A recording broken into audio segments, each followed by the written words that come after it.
removing the subsidy. It is necessary. We cannot spend our future generations' investment.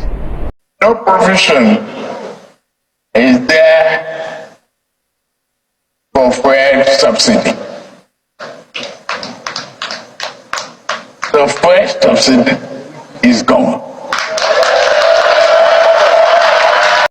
I have consistently maintained the position that the first subsidy had to go.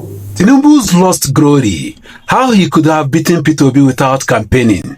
Once upon a time, Nigeria had a chance to turn its pain into prosperity. When President Bola Ahmed Tinubu removed the fuel subsidy, Nigerians hoped the suffering could lead to something greater. That out of pain, a new era of progress would rise. The president called it renewed hope. But today, 1 year later, the question many are asking is simple. Renewed hope for who? Tinubu had the chance to make history. He could have written his name in gold. He could have beaten Peter Obi in 2027 without even stepping on the campaign trail. If only he had invested the subsidy billions into visible, life-changing projects that touched every home. Instead, the money was shared among governors who are not accountable to the people. And the suffering of ordinary Nigerians has only deepened. Let's go back to that morning of May 29, 2023. For fuel subsidy.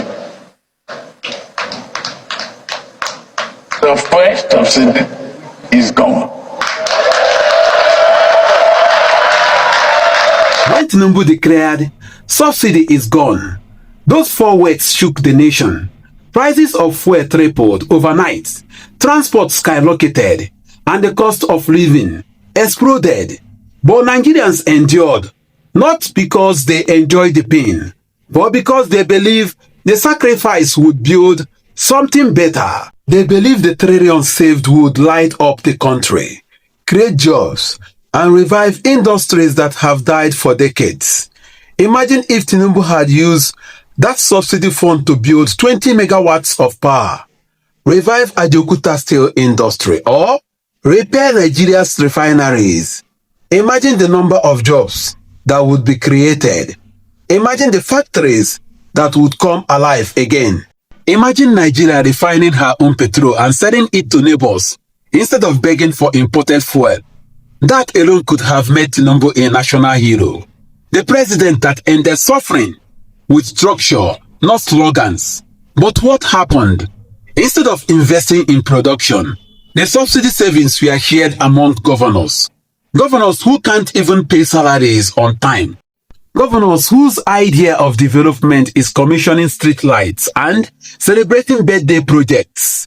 Tinubu believed that by empowering governors and politicians, he could build a stronger APC and secure 2027. He forgot that you can't buy the heart of the people. You must earn it. What Nigerians wanted was not politics, but progress. They wanted light in their homes, food on their tables, jobs for their children. Instead, they got more taxes, higher fuel prices, and the same darkness. This is where leadership failed. The people sacrificed, but those in power feasted. Tinubu's government could have taken just one bold decision to use those trillions to revive Ajaokuta Steel. That project alone could have created over 500,000 direct and indirect jobs, supplying iron and steel to the whole of West Africa. Or he could have built a new national power grid focused on renewable energy, giving light to industries and communities across Nigeria. If he had done even one of these, Nigerians would have defended him with passion. Even Peter Obi's supporters would have said, this man means well.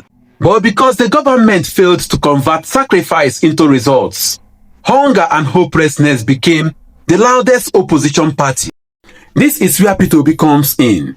He doesn't have the power, but he has the people. He doesn't control the budget, but he controls the narrative. Because each time he speaks, Nigerians remember what leadership with conscience sounds like. Peter Obi keeps saying, invest in production, not consumption. He says, fix the basics, power, industry, agriculture, and watch Nigeria grow. Now imagine Tinubu had actually done that. He wouldn't need to campaign in 2027. The results would campaign for him. People would point at working refineries and say, that's Tinubu's legacy. They will see power supply and say, that's renewed hope. They would fill jobs and say, this man deserves a second term. But today, all they feel is pain. And pain doesn't vote for you. Pain votes against you.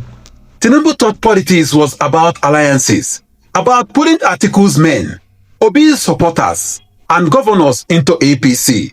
But politics is no longer about structure. It's about impact. The same governors he funded will turn against him when the tide changes. The same political allies he empowered will defect when they sense public anger. Because in Nigeria, royalty follows popularity, not gratitude. And right now, the people's mood is not renewed hope. It is renewed hunger. In conclusion, Tinubu could have become the president that turned pain into progress. He could have silenced every critic, united every region, and earned the respect of even his fiercest opponents. But he lost that chance, not because he couldn't lead, but because he chose politics over progress. Now, as 2027 draws near, Peter Obi may not need to campaign hard, because the people themselves have become the campaign. Tinubu could have written his name in gold, but instead, history may remember him as the leader who had the chance to change Nigeria, but let it slip away. Because no matter what happens, power will always belong to the people. Don't forget, this is Chinick TV. Like, share, and subscribe. We shall continue the effort of the Buhari administration on infrastructure development area, and know how many railroad and water construction of fuel subsidy. Unfortunately, the budget that I've glimpsed before I assumed office and what I've heard is that no provision is there for fuel subsidy. The fuel subsidy is gone.